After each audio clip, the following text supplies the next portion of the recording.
अस्सलाम वालेकुम, मैं हूं वैस मंगलवाला और आप देख रहे हैं वर्ल्ड वाइज, दुनिया को देखने का, जांचने का, परखने का एक अलग जाविया। सबसे पहले नजर डालते हैं आज की टॉप स्टोरीज पर। दुबई एयर शो में भारतीय तैयारे तेजस की तबाही की कहानी सामने आ गई। भारतीय हुकूमत खुद मुलव्वस। अमेरिकी सदर डोनाल्ड ट्रंप से व्हाइट हाउस में न्यूयॉर्क के नौ मुंतखब मेयर जोहरान ममदानी की मुलाकात। डोनाल्ड ट्रंप ने यूक्रेन को अमन मुआहदा कबूल करने की डेडलाइन दे दी। भारत का प्रोपेगेंडा सिनेमा अब क्या गुल खिलाएगा। और स्विट्जरलैंड आर्टिफिशियल इंटेलिजेंस के इस्तेमाल में दुनिया में टॉप पर। ये थी टॉप स्टोरीज नाजरीन। अब बढ़ते हैं खबरों की तफसील की तरफ और सबसे पहले आपको कहानी सुनाते हैं भारत के तैयारे तेजास की। तेजास तैयारा दुबई एयर शो में तबाह हुआ और अब इसके तबाह होने की जो वजूहात हैं उसमें इंडियन गवर्नमेंट का अपना कितना हाथ है, सबसे पहले ये आपको बताते हैं। क्योंकि भारतीय फ़ज़ाइया ने बार बार भारत की हुकूमत को मना किया कि इस जहाज़ को न भेजा जाए, दुबई एयर शो में इस जहाज़ को मत भेजें, लेकिन भारतीय हुकूमत ने भारतीय फ़ज़ाइया की न सुनी। भारतीय फ़ज़ाइया ने नक़ाइस के सबब शो में लाने से मना किया, लेकिन सियासी दबाव इतना था कि बात नहीं मानी गई उनकी। और बेसिकली अगर हम इस नाकामी की बात करें तो ये जो तबाही है ये भारत की इदारा जाती नाकामी कहलाएगी।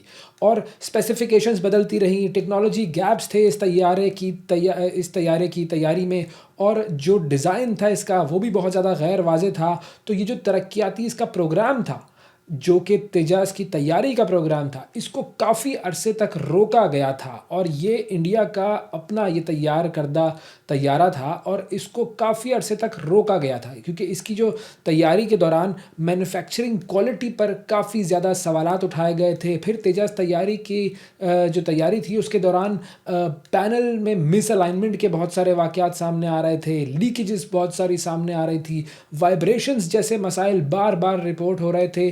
फिर इसमें जो देसी इंजन था, जो इंडिया में बनाया हुआ इंजन था, वो नाकाम हुआ था। और उसके बाद जीई जो जनरल इलेक्ट्रिक जो कंपनी है उसका इंजन जो है वो इसमें लगाया गया, वो फिर इस जहाज़ के एयर फ्रेम के मुताबिक नहीं था। थ्रस्ट का प्रॉब्लम था, स्मार्ट लोड का प्रॉब्लम था, हरारती दबाव का मसला था, बहुत सारी चीज़ें सामने आई। फिर एक और मसला जो इस जहाज़ में सामने आया वो ये कि कम स्पीड पर जो इसकी स्टेबिलिटी थी वो भी एक बहुत बड़ा मसला था। फिर पायलट का इनपुट जो था और जो ऑटो पायलट था उसमें भी बहुत ज़्यादा तज़ाद सामने आ रहा था। अब ये सारी चीज़ें इब्तदाई मराहिल में ही सामने आ गई थी, ऐसा नहीं था कि आपको बहुत बाद में ये चीज़ें पता चली हों। इब्तदाई मराहिल में ये चीज़ें सामने आ गईं तो भारतीय फ़ज़ाइया ने जो तेजाज़ है उस तैयारे की कारकर्दगी और रेंज और जो इसकी जो मेंटेनेंस है उस पर भी मुस्तकिल अदम इत्मीनान का इज़हार किया था। लेकिन सियासी दबाव के बायस तेजस तैयारे को शो पीस बनाया, टेक्निकल जो इसकी खामियां थीं वो छुपाई गईं और नतीजा आपने देख लिया, तबाही की सूरत में सामने आया। सॉफ्टवेयर इसका मुकम्मल नहीं था, हाइड्रोलिक्स में इसके मसाइल थे, रेडार अपग्रेड्स के बग़ैर तैयारा जो है वो बैनुल अक़वामी शो में भेज दिया गया था। अब ये जो तेजस है, जैसे मैंने आपको बताया कि ये भारत का पहला मुकम्मल तौर पर देसी साख्ता लड़ाका तैयारा है। एक इंजन वाले तैयारे के 50% से ज़्यादा हिस्से जो हैं वो भारत में ही तैयार किए जाते हैं। और भारत में तैयारी भी ज़ाहिर है ये नाअहली और गफलत पर मबनी ये पूरी कहानी है। और हमेशा इसकी जो तैयारी के हवाले से ये दावा किया गया कि ये मुकम्मल तौर पर तैयार हो गया है, सब कुछ सही है, लेकिन हमेशा ये दावा जो है ये गलत साबित हुआ।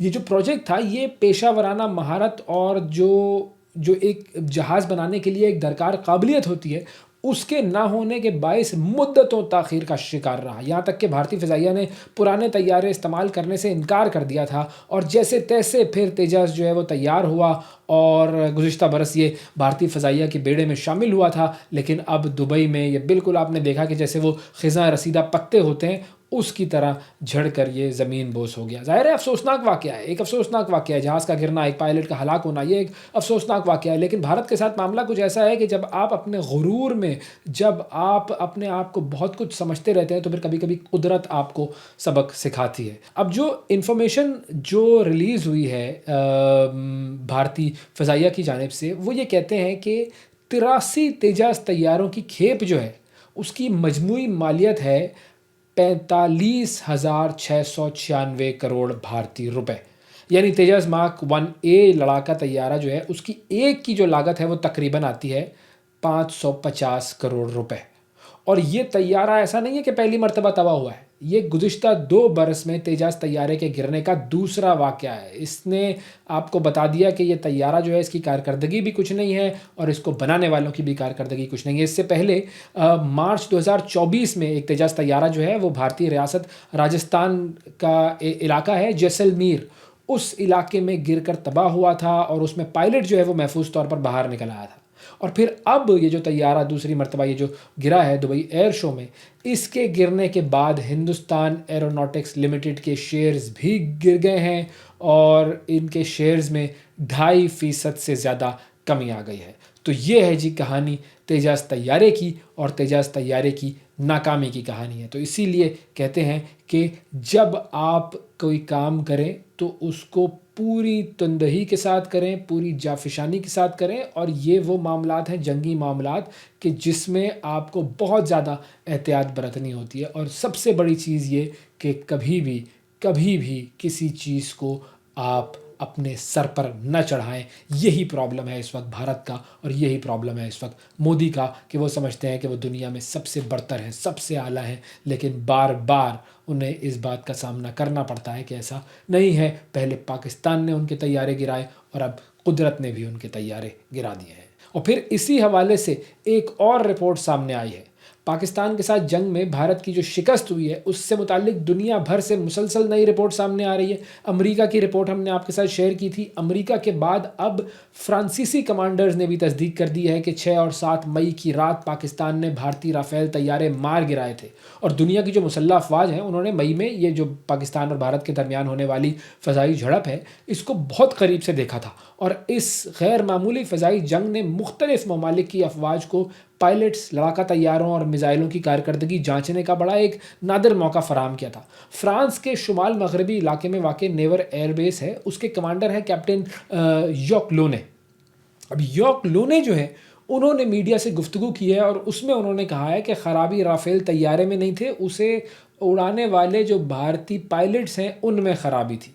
ये बेस जो है जहाँ पर ये बात हो रही थी, ये 40 से ज़ायद जौहरी मिज़ाइलों से लैस राफेल लड़ाका तैयारों के स्क्वाड्रन की वजह से मशहूर है ये फ्रेंच बेस। और कैप्टन लोने जो हैं यहाँ पर 94 बहरी जंगी जहाज़ों, 10 जौहरी आबदोज़ों और 190 जंगी तैयारों की निगरानी करते हैं। तो कैप्टन लोने जो है वो गुज़िश्ता 25 सालों से ये राफेल उड़ा रहे हैं और मिडिल ईस्ट में, अफ्रीका में, यूरोप में कई अहम मिशन ये सरंजाम दे चुके हैं। और उन्होंने आलमी नुमाइंदों की मौजूदगी में उन्होंने पाकिस्तानी फ़ज़ाई सलाहियतों की तारीफ़ करते हुए कहा कि पाकिस्तानी फ़ज़ाइया ने सूरत हाल को इंतहाई मौसर अंदाज में संभाला। और उन्होंने ये भी कहा कि सूरत हाल काफ़ी पेचीदा थी, क्योंकि इस लड़ाई में 140 से ज़ायद लड़ाका तैयारे शामिल थे। और इतनी ज़्यादा तादाद में जब आपके पास टारगेट्स होते हैं तो किसी भी तैयारे को निशाना बनाना आसान होता है, लेकिन पाकिस्तान ने इसे भारत के मुकाबले में बहुत बेहतर अंदाज में हैंडल किया। और ये जब उनकी तकरीर हो रही थी तो इस मौके पर जो भारतीय मंदूब है उसने मुदाखलत की और उसने कहा कि जी ये चीन का प्रोपेगेंडा है। लेकिन कैप्टन लूने जो हैं उन्होंने इस एतराज़ को नज़रअंदाज किया और उनसे जब सवाल किया गया कि जंग के दौरान राफेल का जो रेडार सिस्टम है वो क्यों फ़ेल हुआ, तो उस पर उन्होंने जवाब दिया कि मसला मशीन में नहीं है, उसको इस्तेमाल करने वालों में मसला है।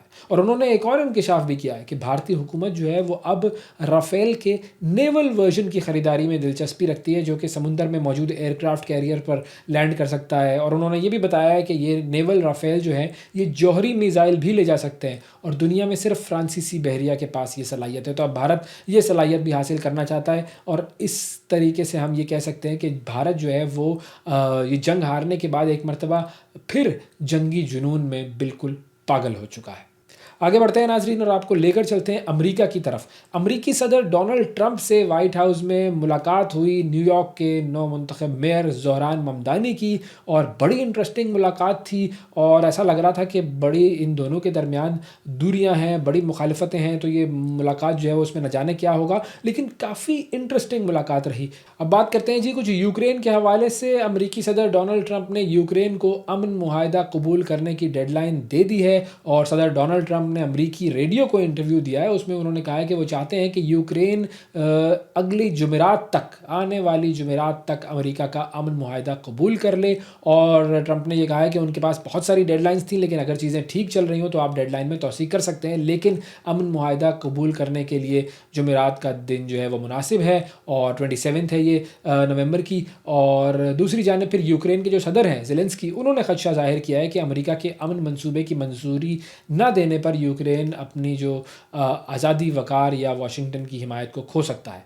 तो अब देखते हैं कि ये क्या होगा, क्योंकि एक बड़ा मुश्किल तरीन हफ्ता है, क्योंकि इसमें यूक्रेन को एक सख्त फ़ैसला करना होगा। और यूक्रेनी सदर ने इस मुश्किल तरीन मौके पर पूरी कौम को मुत्तहद होने की अपील की है। और दूसरी तरफ जो मीडिया रिपोर्ट्स आ रही हैं उसमें ये बताया गया है कि यूक्रेन को हिफाजती ज़मानत देने के लिए नेटो के आर्टिकल 5 की तर्ज पर हिफाजती यकीन दहानियाँ कराई गई हैं, और इस आर्टिकल के मुताबिक किसी रुकन मुल्क पर हमला सब पर हमला तस्वुर किया जाता है। और ये जो जंगबंदी का मुसव्वदा है, इसके मुताबिक ये मुआहदा दस्तखत के बाद 10 साल तक नाफिजुल अमर रहेगा। और दूसरी तरफ जो रूस के सदर हैं व्लादिमीर पुतिन, उन्होंने यूक्रेन से जंगबंदी के लिए अमरीकी अमन मंसूबे की हिमायत कर दी है, और पुतिन ने तस्दीक की है कि इस मंसूबे में रूस के कई अहम मुतालबात को शामिल किया गया है। और पुतिन ने खबरदार किया है कि यूक्रेन की जानिब से मुआहदे को अगर मुस्तरद किया गया तो फिर वो मज़ीद इलाकों पर कब्ज़ा कर सकते हैं। उन्होंने कहा कि जैसे हाल ही में यूक्रेन के इलाके केप्यांक्स जो है उस पर कब्ज़ा हुआ है, ऐसा दीगर अहम इलाकों में भी किया जा सकता है। तो रूसी सदर ने अब ये भी कहा है कि अमेरिकी दस्तावेज़ में कुछ ऐसी शिकें शामिल हैं कि जिन पर बातचीत की जा सकती है, लेकिन पुतिन ने ज़ेलेंस्की को बेसिकली ये पैगाम दिया है कि अमेरिका का ये 28 नुकाती जो अमन मंसूबा है, ये यूक्रेन के लिए हतमी अमन मुआहदे की बुनियाद बन सकता है। आगे बढ़ते हैं नाजरीन और आपको लेकर चलते हैं ऑस्ट्रेलिया की तरफ। ऑस्ट्रेलिया जो है वो अब अफ़गान तालिबान पर कुछ पाबंदियां लगाने जा रहा है। इस हवाले से हम बात करते हैं। अब्दुल वहीद रब्बानी हमारे साथ मौजूद हैं, हमारे कॉरस्पॉन्डेंट हैं, ऑस्ट्रेलिया से हमें ज्वाइन कर रहे हैं। रब्बानी साहब, अस्सलाम वालेकुम, बहुत शुक्रिया आपका प्रोग्राम के लिए, आपने वक्त निकाला। अब ये जो अफ़गानिस्तान पर पाबंदी की तैयारियाँ की जा रही हैं, वजूहात क्या हैं? सबसे पहले तो ये बताइएगा। जी, वैसे ये ह्यूमन राइट्स वॉच के मुताबिक जो ऑस्ट्रेलिया की जानिब से जो अफ़गानिस्तान है उस पे मुख्तलिफ़ किस्म की जो पाबंदियाँ हैं उसकी तैयारियाँ की जा रही हैं। जहाँ तक आपने पूछा कि इसकी वजूहात क्या हैं, देखें अफ़गानिस्तान में जैसे तालिबान की हुकूमत है और वहाँ मुख्तलिफ़ किस्म के जो मज़ालिम है, चाहे वो सोशल सोसाइटीज़ पे हो रहे हैं, सहाफ़ियों पर हो रहे हैं, और ख़ास तौर पर जो ख़वातीन की तालीम है उस पर जब पाबंदी लगाई गई थी, उसके बाद मुख्तलिफ़ किस्म की मुख्तलिफ़ ममालिक की जानिब से अफ़गानिस्तान पर मुख्तलिफ़ पाबंदियाँ लगाई गई थी, और उसी ज़मरे में ये ऑस्ट्रेलिया है वो भी मुख्तलिफ़ किस्म की जो पाबंदियाँ हैं उसकी तैयारियाँ कर रहा है, उसकी प्लानिंग कर रहा है। अच्छा, अब अफ़गान बाशिंदे जो हैं वो दुनिया भर में कई दिहाइयों से वो पनाह गुज़ीनों के तौर पर रह रहे हैं। तो ऑस्ट्रेलिया में उनकी तादाद क्या होगी, और तमाम क्या अफ़गान जो हैं वो पनाह गुज़ीन स्टेटस पर रह रहे हैं? ऑस्ट्रेलिया में तकरीबन 78,000 से ज़ायद जो अफ़गान हैं वो यहाँ रह रहे हैं, और उसमें से जो बेशतर ऐसे हैं जो ह्यूमैनिटेरियन वीज़ा पे आए हैं, और उनको ऑस्ट्रेलिया ने अपने बॉर्डर हैं जो अफ़गानियों के लिए तब खोले थे जब वहाँ मज़ालम, जंग और तालिबान की जानिब से मुख्तलिफ़ किस्म के जो ज़ुल्म किए जा रहे थे। मजमूई तौर पर जो 78,000 से ज़ायद जो अफ़गानी यहाँ रह रहे हैं उनमें से जो 62% ऐसे हैं जो ह्यूमैनिटेरियन वीज़ा पे आए हैं, उसके बाद 37% ऐसे हैं जिनको फैमिली स्ट्रीम पे आए हैं। ऑस्ट्रेलिया यहाँ इमिग्रेशन इस तरह की भी है कि अगर आपका कोई ना कोई फैमिली मेंबर यहाँ रह रहा है तो वो अपने जो फैमिली मेंबर ओवरसीज़ है, किसी दूसरे मुल्क में है, उसको वो स्पॉन्सर कर सकता है। इसके साथ-साथ सिर्फ 1% ऐसे अफ़गानी जो यहाँ ऑस्ट्रेलिया में मौजूद हैं, वो स्किल वीज़ा पे आए हैं। तो इससे अंदाज़ा लगाया जा सकता है कि जो मजमूई तादाद इनकी है वो ह्यूमैनिटेरियन वीज़ा पे यहाँ आए हुए हैं और यहाँ रह रहे हैं। और मैं मेलबर्न में अगर बात करूँ तो मेलबर्न में एक सबर्ब है, बहुत बड़ा डैंडिनोंग इसको बोलते हैं, वो पूरे का पूरा अफ़गानियों से भरा हुआ है।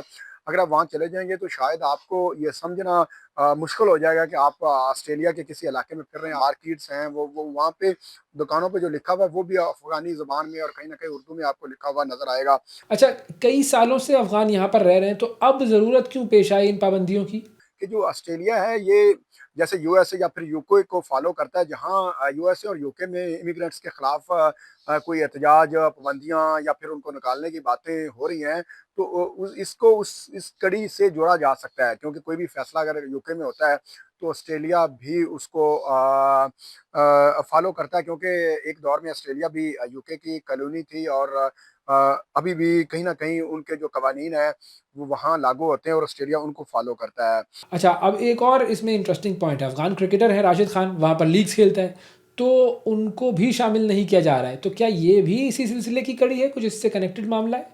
राशिद खान क्रिकेटर, वो 2007 से ऑस्ट्रेलिया की जो सबसे बड़ी क्रिकेट लीग है बिग बैश वो खेलते आए हैं। 2017 से वो एडलेड स्ट्राइकर की नुमाइंदगी कर रहे हैं, मगर पिछले एडिशन में भी और इस एडिशन में भी राशिद खान को सिर्फ इसीलिए नहीं चुना गया था क्योंकि उसका ताल्लुक अफगानिस्तान से है और अफगानिस्तान में जो मुख्तलिफ किस्म की पाबंदियां लगी हुई हैं, ख़ासतौर पर जो लड़कियों की तालीम है, उसको उनको वो तालीम की इजाज़त नहीं है। और इसीलिए ही जो ऑस्ट्रेलियन क्रिकेट बोर्ड ने राशिद खान को नहीं चुना था। और एक और बात, 3 वनडे मैचेस की सीरीज कुछ अर्सा पहले खेलनी थी अफगानिस्तान के साथ ऑस्ट्रेलिया ने, लेकिन ऑस्ट्रेलिया ने खुद को विदड्रॉ इसलिए कर लिया था और जवाब यही पेश किया था कि वहाँ जो खवातीन की तालीम है उसकी इजाज़त नहीं है, और इसीलिए वो सीरीज ऑस्ट्रेलिया के साथ नहीं खेलेंगे।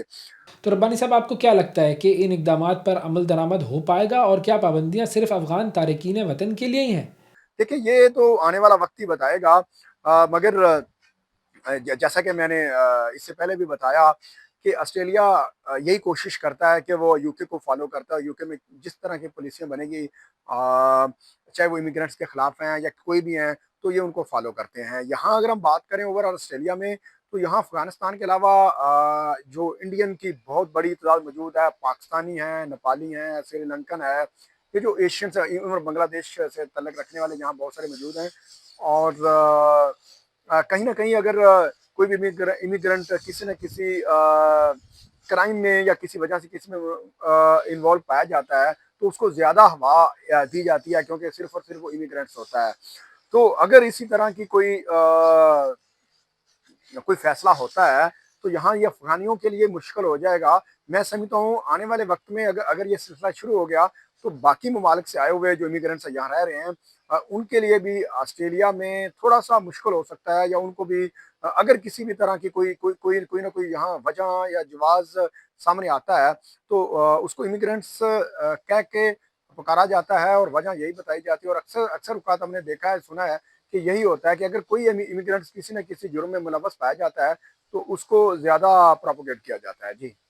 बहुत शुक्रिया अदा करेंगे अब्दुल वहीद रब्बानी, हमारे कॉरेस्पॉन्डेंट ऑस्ट्रेलिया से हमें जॉइन कर रहे थे और बात हो रही थी उनसे कि किस तरीके से अब ऑस्ट्रेलिया जो है वो अफ़गान तालिबान पर कुछ पाबंदियां लगाने जा रहा है। तो एक मरतबा फिर ज़रा प्रोग्राम में कुछ भारत की बात कर लेते हैं। भारत ऐसी ऐसी हरकतें करता है कि उन पर बात की जानी चाहिए और भारत का जो एक मकरूह चेहरा है वो दुनिया के सामने लेकर आना चाहिए। अब भारत जो है उसके बारे में हम हमेशा ये बात करते हैं कि प्रोपेगेंडा फिल्म्स बना रहा है आजकल बहुत ज़्यादा, और अभी कुछ दिन पहले एक फ़िल्म का ट्रेलर रिलीज़ हुआ है। इस फ़िल्म का नाम है जी धुरंधर। और धुरंधर जो है, इस फ़िल्म के अंदर हमने देखा कि जी पाकिस्तान के कुछ लोगों के नाम आ रहे हैं, पाकिस्तान के कुछ ऐसे लोग जो कि काफ़ी ज़्यादा जिनके बारे में लोगों को जानकारी है, वो लोग जो हैं वो इस फ़िल्म में उनके किरदार जो है वो निभाए जा रहे हैं। और इसके अंदर जो है वो क्या दिखाया जा रहा है और क्या दिखाया जाएगा, ये तो फ़िल्म आने पर पता चलेगा। लेकिन इस फ़िल्म के हवाले से हम ज़रा गुफ्तगू करना चाहेंगे। हारून शुएब साहब हमारे साथ मौजूद हैं, फ़िल्म एनालिस्ट हैं, उनसे ज़रा हम बात करते हैं। अस्सलाम वालेकुम हारून साहब। अस्सलाम वालेकुम जी, कैसे हैं आप? हारून साहब, ये बताइएगा कि अब ये जो फ़िल्म है धुरंधर, ये किन वाक़यात के हवाले से बनाई गई है? इसकी जो बैक स्टोरी है वो क्या कहता है हिंदुस्तान, किसकी बैक स्टोरी है ये? देखिए जी, हिंदुस्तान की जो ऑब्सेशन है पाकिस्तान के साथ, वो तो हम देख ही रहे हैं कि अभी पिछले कुछ अरसे में तो वो जो है वो इस इंतहा तक पहुंच चुकी है कि वो अपने आप को नुकसान पहुंचाने के दर पे हैं। और हम देखते हैं कि जिस फिल्म इंडस्ट्री को पूरे रीजन में बड़े एहतराम के साथ देखा जाता था, जहां अच्छे फिल्म मेकर्स भी थे, अच्छा काम भी हुआ है माजी में, और वहां पर से अब ऐसा कंटेंट हमें देखने को मिल रहा है जिसको देखकर आई आई डोंट थिंक कि ये किसी बेहतर सिमत में अपनी इंडस्ट्री को लेकर जा रहे हैं। जब स्टेट इन्वॉल्व रही है उनकी फिल्मों में, और खासतौर पे जो नैरेटिव हिंदुत्व का बीजेपी की गवर्नमेंट के आने के बाद से सेट हो रहा है, तो हम देख रहे हैं कि चाहे वो अक्षय कुमार हो या अजय देवगन हो, और या फिर ये इस तरह की, जिस तरह अब आप उरी की बात कर रहे थे, या कि अब जो हम धुरंधर में देख रहे हैं, तो ये जो नैरेटिव सेट किया जा रहा है ये फिल्म इंडस्ट्री को उनकी एक्चुअली नुकसान ही पहुंचा रहा है। हम देख रहे हैं कि अभी इससे पहले जब औरंगजेब के हवाले से फिल्म बनाई गई, जहां पे छावा, जहां पे अगेन हमने पिछली दफा इसके ऊपर बात भी की थी, तो वहां भी हिस्ट्री को जो है वो डिस्टॉर्ट करके पेश किया गया, तरोड़ मरोड़ के पेश किया गया, रिसर्च उसमें कोई थी नहीं। यहाँ पे भी हम धुरंधर में देखते हैं, जब आप उसका ट्रेलर अगर देखें तो उसकी जो ओपनिंग लाइन है वहीं पे पता चल जाता है कि फिल्म की क्रेडिबिलिटी कितनी होगी, जब वो कहते हैं कि 1971 के वक्त मैं एक बच्चा था, लेकिन उस वक्त जो है वो जनरल जियाउल हक साहब ने ये कहा था। तो फिर आपको समझ में आती है कि 1971 के वक्त जनरल जियाउल हक साहब तो हुकूमत में नहीं थे। तो इसी से पता चल जाता है कि फिल्म मेकर्स के पास कोई हिस्टोरिकल कॉन्टेक्स्ट नहीं है, उन्होंने कोई रिसर्च करने की जहमत भी नहीं की। अफसोस की बात यह है कि इतने इतने बड़े बजट की फिल्में ये बनाकर जिस तरह हिस्ट्री के साथ मजाक कर रहे हैं, और यही वजह है कि फिल्में फ्लॉप पे फ्लॉप हुए चली जाती हैं और उनको उस तरह की पसीराई हासिल नहीं होती। चाहे वो जितनी भी मार्केटिंग का जोर लगा लें, जितना भी उसको अपने ही चैनल्स के थ्रू जो है वो प्रमोट करें, लेकिन हम सब जानते हैं कि हिंदुस्तान इंडस्ट्री इस वक्त एक क्राइसिस का शिकार है। वो कभी तमिल फिल्मों की तरफ देखते हैं, कभी वो जो है वो पुरानी फिल्मों का रीमेक करने की कोशिश करते हैं, और कभी वो इस किस्म की जो मॉब हिस्टेरिया क्रिएट करने वाली फिल्में हैं, जिनसे डिविजन, जिससे नफरत उनके अपने माशरे में फैल रही है, वो इस तरह की फिल्में बनाने की कोशिश करते हैं ताकि मेजोरिटी को अपीज किया जा सके, लोग जो है मेजोरिटी में वो टिकट खरीद के कम से कम फिल्म देखने आ जाएं। लेकिन किसी सूरत भी ये जो है ये तरकीब कामयाब होती नजर नहीं आ रही। अच्छा, अब कराची के लियारी के किरदारों की कहानियाँ जो हैं वो कैसे भारत पहुंची होंगी, ये एक बहुत बड़ा सवाल है। और ये कहानियाँ जो हैं ये कितनी सच होंगी? अब आप इसी से अंदाजा लगा लीजिए कि लियारी को उन्होंने दिखाया है कि जी यहाँ से बैनुल-अक़वामी दहशतगर्दी के टांके उन्होंने जोड़ने की कोशिश की है। तो उसी से पता चलता है कि किस कदर बचकाना सोच है। कराची पाकिस्तान का दिल है, और एक हिस्सा है, लेकिन जाहिर है कि उसका बैनुल-अक़वामी सियासत से या बैनुल-अक़वामी ताल्लुकात से किसी किस्म का कभी कोई ताल्लुक नहीं रहा। तो बड़ी हैरानगी हुई मुझे भी ये देखकर कि उन्होंने ये दिखाने की कोशिश की कि हिंदुस्तान पाकिस्तान के तमाम मामलात जो हैं वो लियारी से जो है उनका ताल्लुक जोड़ा जा सकता है। तो इसके ऊपर सिर्फ हंसा ही जा सकता है कि किस तरह एक छोटे-छोटे किरदार माज़ी से लेकर जो कि लोकल लेवल की पॉलिटिक्स का हिस्सा हैं या लोकल लेवल की पावर गेम्स का हिस्सा हैं, उनको लेकर जो है वो इस कदर बड़ा बना दिया गया है। मेरे ख्याल में मुंबई में भी इस तरह के लियारी जैसे कई इलाके मौजूद होंगे। तो हिंदुस्तान को थोड़ी सी इंट्रोस्पेक्शन की जरूरत है, बजाय इसके कि या तो उनके पास कहानियां खत्म हो गई हैं, या उनके पास अच्छी कहानियां लिखने वाले नहीं रहे, या वो ये कहानियां अब जो है वो एग्जॉस्ट कर चुके हैं थ्रू ओटीटी प्लेटफॉर्म्स। हमने देखा है कि किस किस्म की गलाजत से भरपूर अंडरबेली है मुंबई की, जो कि वो अपनी फिल्मों में और अपनी ओटीटी सीरीज में दिखाते रहे हैं। तो वो शायद अब वो, क्योंकि they have done it enough times, तो अब वो जो है वो शायद सोच रहे हों कि वो कराची को इस तरह एक्सप्लॉइट करने की कोशिश करेंगे। लेकिन आई थिंक ऑडियंस अब समझदार हो गई, खासतौर पे ग्लोबल ऑडियंस जो है वो इस किस्म के अब प्लॉयज में नहीं आती। तो जहां मैंने जिस तरह कहा, चौधरी असलम का किरदार उन्होंने दिखाने की कोशिश की जो कि संजय दत्त प्ले कर रहे हैं। इसी तरह आप अक्षय खन्ना को देखें तो वो रहमान डिकेत का किरदार उन्होंने प्ले करने की कोशिश की है, या एक आईएसआई का एजेंट दिखाने की भी इसमें कोशिश है जो कि प्ले कर रहे हैं अर्जुन रामपाल। तो ये बड़े बड़े एक्टर्स लेकर एक फिक्टिशियस सी कहानी के अंदर कुछ रियलिटी, पार्ट फैंटेसी मिलाकर ये जो 12 मसाले की चाट बनाने की उन्होंने कोशिश की है, ये मेरे ख्याल में जो वो जेलस किस्म के हिंदू सेंटिमेंट्स हैं या हिंदुत्व की जो सोच है, उसको तो अपीज किया जा सकता है, लेकिन मुझे नहीं लगता कि इसकी कोई क्रिएटिव वैल्यू या कोई क्रिएटिव मेरिट होगी। अच्छा, क्या हमने भी लियारी और इसके किरदारों पर कोई फिल्में बनाने की कोशिश की है कभी? देखिए जी, पाकिस्तान में अगर आप थोड़ा-सा पीछे चले जाएँ, लॉलीवुड तो हमेशा से ही कैरेक्टर्स बनाता रहा है। आपको याद होगा कि ख़ास तौर पे लाहौर की फ़िल्म इंडस्ट्री में जो वहाँ के लोकल बदमाश हैं या वहाँ के जो लोकल लेजेंडरी कैरेक्टर्स हैं, जिन्होंने इंसानों की जिनसे फ़ैसिनेशन रही है, वो कभी जो है वो ज़ुल्म के खिलाफ खड़े हुए हैं, कभी वो गलत रास्ते पर चलकर अपने अंजाम तक पहुँचे हैं, लेकिन वो एक स्टोरी जो है वो ह्यूमन इंटरेस्ट की स्टोरी बनती है, तो वहाँ पर फ़िल्में बनती रही हैं। चौधरी असलम का किरदार मैंने मेंशन किया पिछले जवाब में, तो बिल्कुल उनके ऊपर 2022 में फ़िल्म बन चुकी है, जिसमें अगेन चौधरी असलम जो कि एक कैरेक्टर थे हमारी पुलिस फ़ोर्स के, उनकी उनकी ज़िंदगी के और उनकी ज़िंदगी से जुड़े वाक़यात के हवाले से फ़िल्म बंदी की गई थी और ये फ़िल्म आकर कुछ अरसे चली। शमून अब्बासी थे इसमें, ज़ारा थीं जो कि मॉडल इस फ़िल्म के रिलीज़ होने से पहले हो गई थी। नवाल थीं, तो काफ़ी सारे इसमें कैरेक्टर्स थे, लेकिन ये कराची की बनी हुई एक छोटे बजट की फ़िल्म थी, जो कि इतनी ज़्यादा मकबूल नहीं हो सकी।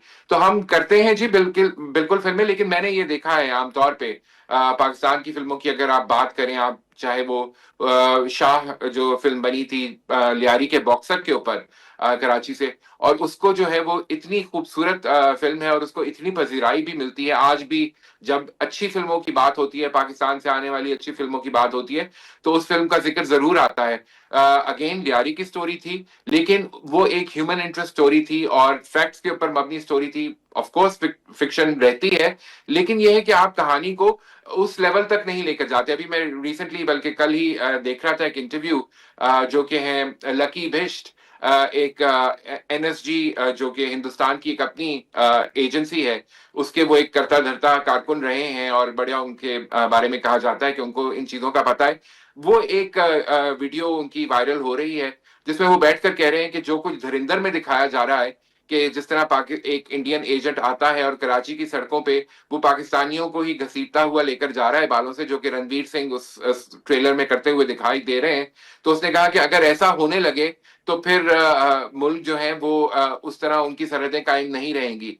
तो ऐसा बिल्कुल मुमकिन नहीं है। तो जब ये उनके अपने एक एक सिक्योरिटी एजेंट जो कि बिल्कुल एक लोअर लेवल के सिक्योरिटी एजेंट हैं, वो इस बात के ऊपर हैरान है कि ये किस किस्म का फ़िक्शन दिखाया है। ये किस किस्म की फैंटेसी वर्ल्ड क्रिएट की है और ये अवाम में किस किस्म की परसेप्शन क्रिएट करने की कोशिश कर रहे हैं कि जी इतना आसान है कि हिंदुस्तान से कोई आकर पाकिस्तान में इस किस्म की पब्लिकली कोई एक्टिविटी करे। वो अंडर कवर एजेंट रहे हैं, तो उन्होंने यही कहा कि ऐसा मुमकिन हरगिज़ नहीं है कि कोई भी एजेंट किसी भी दूसरे मुल्क में जाकर अपने आप को इस तरह एक्सपोज़ कर दे।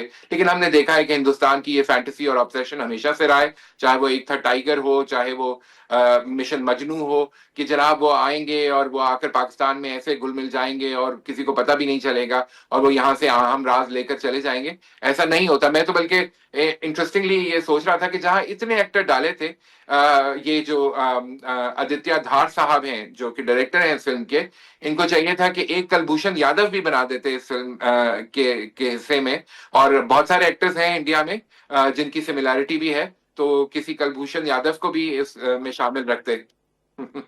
तो ये जो फ़िल्म बना रहे हैं धुरंधर, ये फ़िल्म बनाने वाले डायरेक्टर्स कौन हैं, प्रोड्यूसर्स कौन हैं? इनकी भी कुछ तफ़सील देंगे हमें आप? जी, आदित्य धार साहब हैं, जो कि पहले उरी द सर्जिकल स्ट्राइक के नाम से अगेन एक बिल्कुल फ्लैग ऑपरेशन जो है वो उसके ऊपर एक कहानी बना चुके हैं कि जी इस तरह हुआ और उस तरह हुआ। अगेन वही बात कि रिसर्च करनी नहीं है, हिस्ट्री को तड़ोड़-मड़ोड़ के पेश करना है। बड़े यंग से डायरेक्टर हैं और मेरे ख़्याल में यही एक काबिल-ज़िक्र फ़िल्म उनके क्रेडिट पे इससे पहले रही है, और वो भी इस हवाले से कि उसमें हिस्ट्री के ऊपर बहुत सारे सवाल उठाए गए और फैक्चुअल एक्यूरेसी के ऊपर बहुत सारे सवाल उठाए गए। प्रोड्यूसर जो है इसके जियो स्टूडियोज़ वाले हैं, और ज्योति देशपांडे जो हैं वो इस वक़्त प्रेज़िडेंट हैं जियो स्टूडियोज़ की। वो एज़ अ प्रोड्यूसर इस फ़िल्म के को बैक कर रही हैं। हो सकता है कि मोदी साहब भी जो है वो इसमें घोस्ट प्रोड्यूसर हों।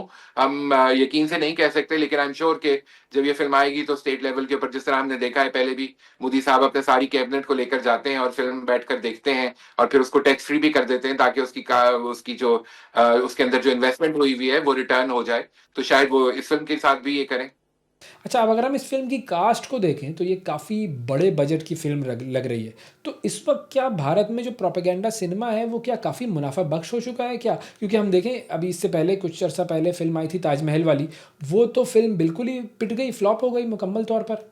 जी, ताजमहल फ़िल्म तो फ्लॉप हो गई और उसे फ्लॉप ही हो जाना चाहिए था। बड़ी इज़्ज़त करता था मैं परेश रावल साहब की एज़ एन एक्टर, लेकिन मेरे ख़्याल में वो भी इंसान कभी-कभी जो है गलत फ़ैसले कर लेता है अपने करियर में।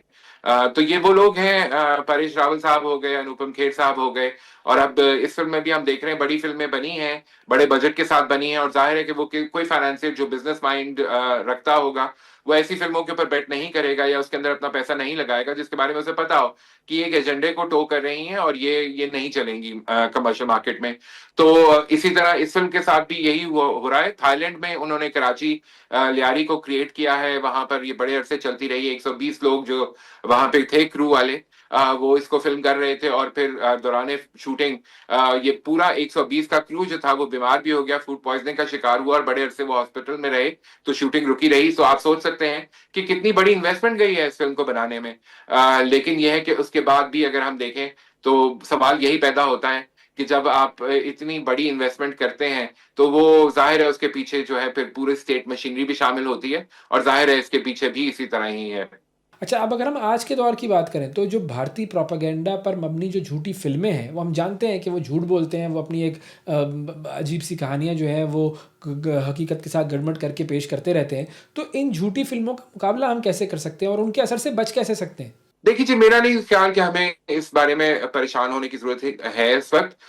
भारतीय फ़िल्म इंडस्ट्री जो है वो, जहाँ तक मैं again as a film critic और as a film observer, commentator देखता आया हूँ। मैंने बहुत सी भारतीय फ़िल्में हमने देखी हैं, हम सब बचपन से देख रहे हैं, कंटेंट अच्छा भी हुआ करता था, अच्छे डायरेक्टर्स थे, इंटेलेक्चुअल डायरेक्टर्स थे जो कि ह्यूमन इंटरेस्ट स्टोरीज़ और ह्यूमन स्टोरीज़ को प्रेफ़रेंस देते थे, और वो आप किसी भी रीजन के हों, उनके साथ जुड़ जाते हैं। इसी तरह हम इरानियन सिनेमा को देखते हैं, इसी तरह हम भारतीय सिनेमा को देखते थे, इसी तरह हम दूसरे मुल्कों से यूरोपियन सिनेमा है उसको हम देखते हैं और उसके साथ एसोसिएट करते हैं। तो ह्यूमन इंटरेस्ट की स्टोरीज़ बनाते रहना चाहिए।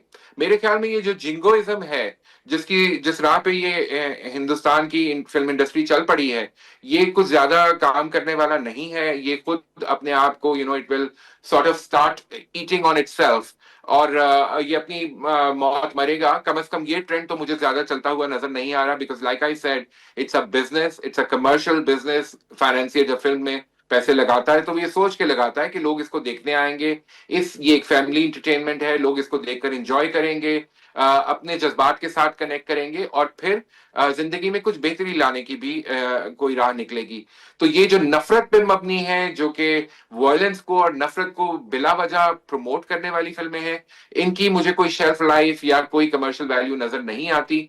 बहुत शुक्रिया अदा करेंगे, हारून शोएब हमारे साथ मौजूद थे, फ़िल्म एनालिस्ट, और बात हो रही थी भारत के प्रोपेगेंडा सिनेमा की। नाज़रीन, आपको लेकर चलते हैं स्विट्ज़रलैंड की तरफ। दुनिया में बहुत सारे ममालिक ऐसे हैं जो कि अब आर्टिफ़िशियल इंटेलिजेंस को अपने कामों में शामिल कर रहे हैं। एआई अडॉप्शन में बहुत सारे ममालिक आगे हैं, और स्विट्ज़रलैंड की अगर बात की जाए तो स्विट्ज़रलैंड जो है वो एआई अडॉप्शन में सबसे ऊपर है। ऐसा क्या है स्विट्ज़रलैंड में? इमरान मुज़म्मिल हमारे कॉरेस्पॉन्डेंट स्विट्ज़रलैंड में मौजूद हैं। जी इमरान, बताइएगा। जी बिल्कुल, दुनिया इस वक्त एक इंतहाई अहम डिजिटलाइजेशन रेवोल्यूशन के उस दहाने पर खड़ी है जहाँ मसनूई ज़हानत और मशीन लर्निंग जैसी टेक्नोलॉजी ने दुनिया के सोचने, समझने और सीखने के अमल को मुकम्मल तौर पर तब्दील कर दिया है। दुनिया के बेशतर ममालिक के कारोबारी मराकज़, तलीमी मराकज़ और तहकीक और साइंस करने वाले इदारे अब इस टेक्नोलॉजी के ऊपर बहस कर रहे हैं और इस पर रिसर्च कर रहे हैं कि कैसे इस टेक्नोलॉजी को एक बेहतर अंदाज से बरूए कार लाया जा सकता है। और तमाम आलमी स्कॉलर्स का कहना है कि जो ममालिक इन टेक्नोलॉजी से जितनी जल्दी हम आहंग होंगे, उतने ही मुस्तकबिल में वही ममालिक सफ़े अव्वल की सफ़ में खड़े होंगे। इसकी ज़िंदा और रोशन मिसाल स्विट्ज़रलैंड दी जाती है। एक आलमी जरीदे की रिपोर्ट के मुताबिक स्विट्ज़रलैंड इस वक्त दुनिया के पहले 20 ममालिक की पहले 20 ममालिक की सफ़ में आ खड़ा हुआ है, जहाँ पर इस टेक्नोलॉजी का ज़्यादा से ज़्यादा इस्तेमाल किया जा रहा है। दुनिया के डेवलप कंट्री में एआई, आर्टिफिशियल इंटेलिजेंसेस और मशीन लर्निंग के टूल्स को 23% तक इस्तेमाल किया जाता है, जबकि स्विट्ज़रलैंड इसकी शरह 32% रिकॉर्ड की गई है। स्विट्ज़रलैंड में हर तीसरा फ़र्द इन टूल्स का कसरत के साथ इस्तेमाल कर रहा है, और स्विट्ज़रलैंड की गवर्नमेंट का कहना है कि इससे स्विट्ज़रलैंड के कारोबारी मौक़ों में इजाफ़ा हो रहा है और तहकीक और साइंस में बेहतर अंदाज में स्विट्ज़रलैंड आगे बढ़ रहा है। इन टेक्नोलॉजी की यहाँ पर कसरत से इस्तेमाल की बुनियादी वजह यह है कि स्विट्ज़रलैंड का डिजिटल इंफ्रास्ट्रक्चर बहुत मजबूत है, यहाँ की गवर्नमेंट पॉलिसीज़ बहुत ज़बरदस्त हैं, हैं जो इस पूरे प्रोसेस को ना सिर्फ सपोर्ट करती हैं और यहाँ की रिसर्च और डेवलपमेंट जिसमें इतना बहुत ज़्यादा काम हो रहा है वो भी इस प्रोसेस को बहुत ज़्यादा सपोर्ट करती नज़र आ रही हैं। स्विट्ज़रलैंड का दूसरे ममालिक की तरह जैसे नॉर्वे, सिंगापुर और अरब एमिरेट्स की तरह एक स्लोगन है कि high adoption, no need for breakthrough. जो ममालिक इन ख़तरनाक टेक्नोलॉजी को बना नहीं सकते, उनका कहना है कि हम इन टेक्नोलॉजी को जितनी जल्दी जितने अच्छे अंदाज में सीख सकते हैं सीखें, और हमें ज़रूरत नहीं है कि इन टेक्नोलॉजी को डेवलप करने की, बल्कि जो टेक्नोलॉजी ऑलरेडी मौजूद हैं उनको बेहतर अंदाज से सीखा जाए और उनको लागू किया जाए।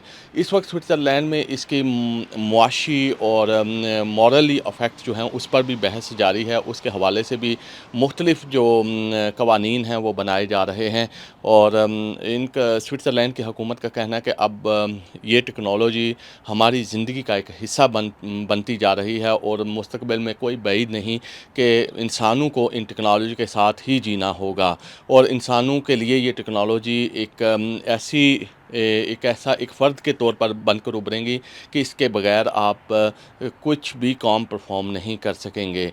स्विट्ज़रलैंड की हुकूमत का ये कहना था कि हमने अपने तमाम स्कूलों, कॉलेजों और यूनिवर्सिटी में अपने कुरिकुलम में ना सिर्फ यहाँ पे तब्दीली कर चुके हैं, बल्कि वहाँ पर हमारी जो इनिशियल लर्निंग है बच्चों के स्कूल जो प्राइमरी और सेकेंडरी स्कूल हैं वहाँ पे भी अब एआई को इस बरूए कार लाया जा रहा है और बच्चों को इन स्किल्स को सिखाया जा रहा है ताकि वो मुस्तकबिल के चैलेंजेस को एक अच्छे तरीके से हैंडल कर सकें।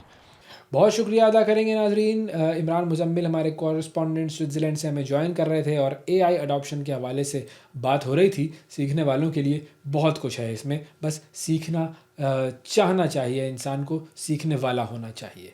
नाजरीन, आज के प्रोग्राम में इतना ही। आपसे अगले प्रोग्राम में फिर मुलाकात करेंगे, उस वक्त तक के लिए इजाज़त दीजिए। अल्लाह हाफ़िज़।